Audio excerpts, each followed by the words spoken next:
उस छोटी सी जान को पाकर मानो प्राची खिल उठी। उसे ऐसा लग रहा था जैसे उसने इस दुनिया की सबसे प्यारी चीज पाली हो। मधु उसके लिए बहन समान थी और बहन का बच्चा कितना अहमियत रखता है वो समझती थी। उन नन्ही आंखों ने जब प्राची की ओर देखा तो मानो उसे ऐसा लगा जैसे स्वयं ईश्वर उसे देख रहा हो। अरे सारा प्यार तुम ही करोगी, मुझे भी दो, आरव ने कहते हुए प्राची के हाथों से उस नन्ही सी बच्ची को ले लिया। प्राची उसे आरव की गोद में देकर मधु के साथ बैठकर बोली, थैंक यू, तुमने ना मुझे इस दुनिया की सबसे प्यारी चीज दी है। मैं चाहती थी कि मेरी बेटी के जन्म पर तुम आओ और मैं जानती थी कि तुम ऐसे तो नहीं आओगी, बस इसीलिए बहाना बनाना पड़ा। ये सब तो ठीक है, फिर भी आइंदा ऐसा मजाक कभी मत करना। क्या पता मधु, अगर तेरा मजाक सुनकर मैं सच में मर जाती तो? पागल है क्या प्राची? ऐसा नहीं कहते, ऐसा नहीं हो सकता। तेरी किस्मत तुझे यहाँ खींच कर लाई है। कम ऑन मधु, किस्मत और नसीब, अब इन दोनों पर भरोसा करना मेरे लिए बहुत मुश्किल है। खैर ये बताओ, निखिल तुझे अच्छे से रखता है या नहीं? अच्छे से रखता है, बहुत अच्छे से रखता है, बहुत प्यार करता है। मुझे सच में बहुत खुश नसीब हूँ कि मेरे पास निखिल जैसा लाइफ पार्टनर है। मधु ने अपनी बात खत्म की, इतने में आरव बोला, देखो देखो ये रो रही है। कहते हुए आरव ने मधु की बेटी को मधु के हाथ में सौंप दिया। सच में बड़ी प्यारी बेटी है, प्राची ने उसके सर पर हाथ फेरते हुए कहा। सारी बातें यही करनी है तुम लोगों को या घर भी चलोगे? चलो घर चलते हैं। निखिल उन दोनों की तरफ देखकर बोला, आप आरव को ले जाइए, मैं यहीं रहूंगी मधु के साथ। प्राची ने निखिल को जवाब दिया, तो मैं भी यहीं रहूंगा प्राची के साथ, मैं भी कहीं नहीं जा रहा हूँ यार। ये कहते हुए आरव प्राची के बगल में बैठ गया। तुम दोनों ना अभी तक नहीं सुधरे, निखिल और मधु दोनों एक साथ में बोले। मधु और निखिल दोनों खुश थे कि प्राची उनकी बेटी के जन्म पर आई। आज भी प्राची और मधु की दोस्ती उतनी ही पक्की थी जितनी 1 साल पहले थी। इधर अमन अपने ऑफिस में बैठकर किसी प्रोजेक्ट पर काम कर रहा था। तभी उसके पास दिव्यांशी ने आकर बोला, सर आपने जो काम दिया था वो मैंने कंप्लीट कर दिया है। वही तो देख रहा हूँ कि तुमने कितनी अच्छी तरीके से काम किया है। अमन की बात सुनकर दिव्यांशी के चेहरे पर बड़ी सी मुस्कान आ गई।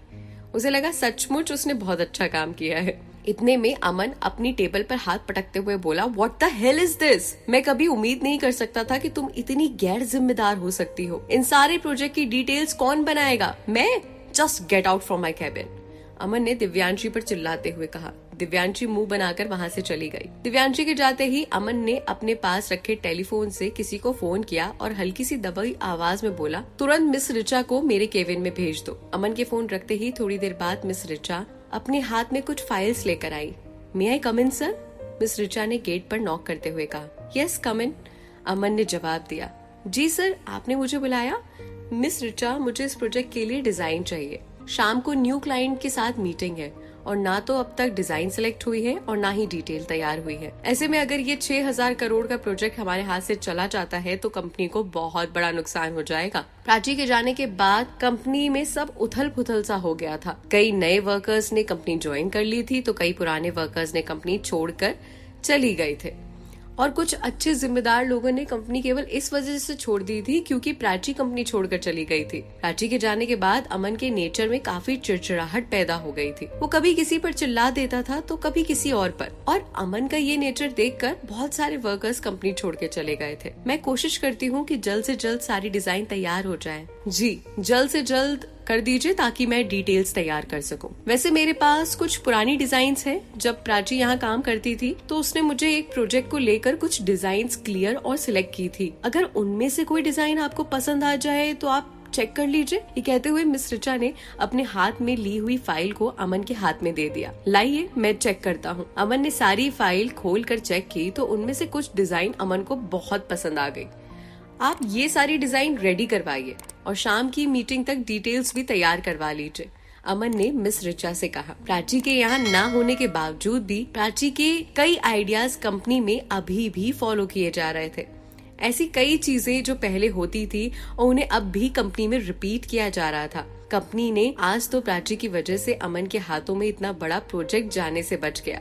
6000 करोड़ का प्रोजेक्ट हंसराज कंपनी के लिए बहुत मायने रखता था और केवल मिस रिचा की मदद से सारी डिजाइन टाइम पर सिलेक्ट हो गई और अमन को ये प्रोजेक्ट फाइनली मिल गया। मीटिंग रूम में मीटिंग खत्म होने के बाद अमन ने मिस रिचा के पास आते हुए कहा, थैंक यू मिस रिचा, आपका आइडिया आज बहुत काम कर गया। सर थैंक्स टू प्राची जिसके यहाँ ना होने के बावजूद भी उसके आइडिया आज भी काम कर रहे हैं।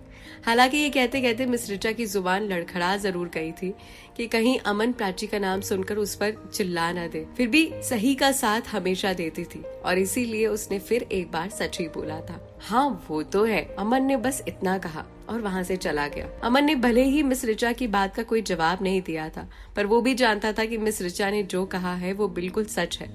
प्राची के ना होने के बावजूद भी उसके कई आइडियाज कंपनी में काम कर रहे थे। ये सोचते हुए अमन गाड़ी ड्राइव करते हुए जा रहा था। वो गाड़ी ड्राइव करते करते उसी हॉस्पिटल के रास्ते से निकला जिस हॉस्पिटल में मधु एडमिट थी। प्राची बस उस समय मधु के लिए जूस लेने बाहर गई हुई थी। अमन गाड़ी ड्राइव करके जा ही रहा था तो उसने अचानक प्राची दिखी। उसने अपनी आंखें हल्की सी बंद करके दोबारा देखा तो उसे दोबारा प्राची दिखी और शायद नहीं दिखी। अमन को लगा शायद वो ज्यादा खुशी के मारे प्राची को देख रहा है, उसे फील कर रहा है, वरना प्राची तो इंदौर में रहती है, वो यहाँ क्या करेगी। सोचते हुए अमन चुपचाप वहाँ से निकल गया। ये लो मधु, जूस पी लो। मधु के पास प्राची आ गई। अब आगे क्या होता है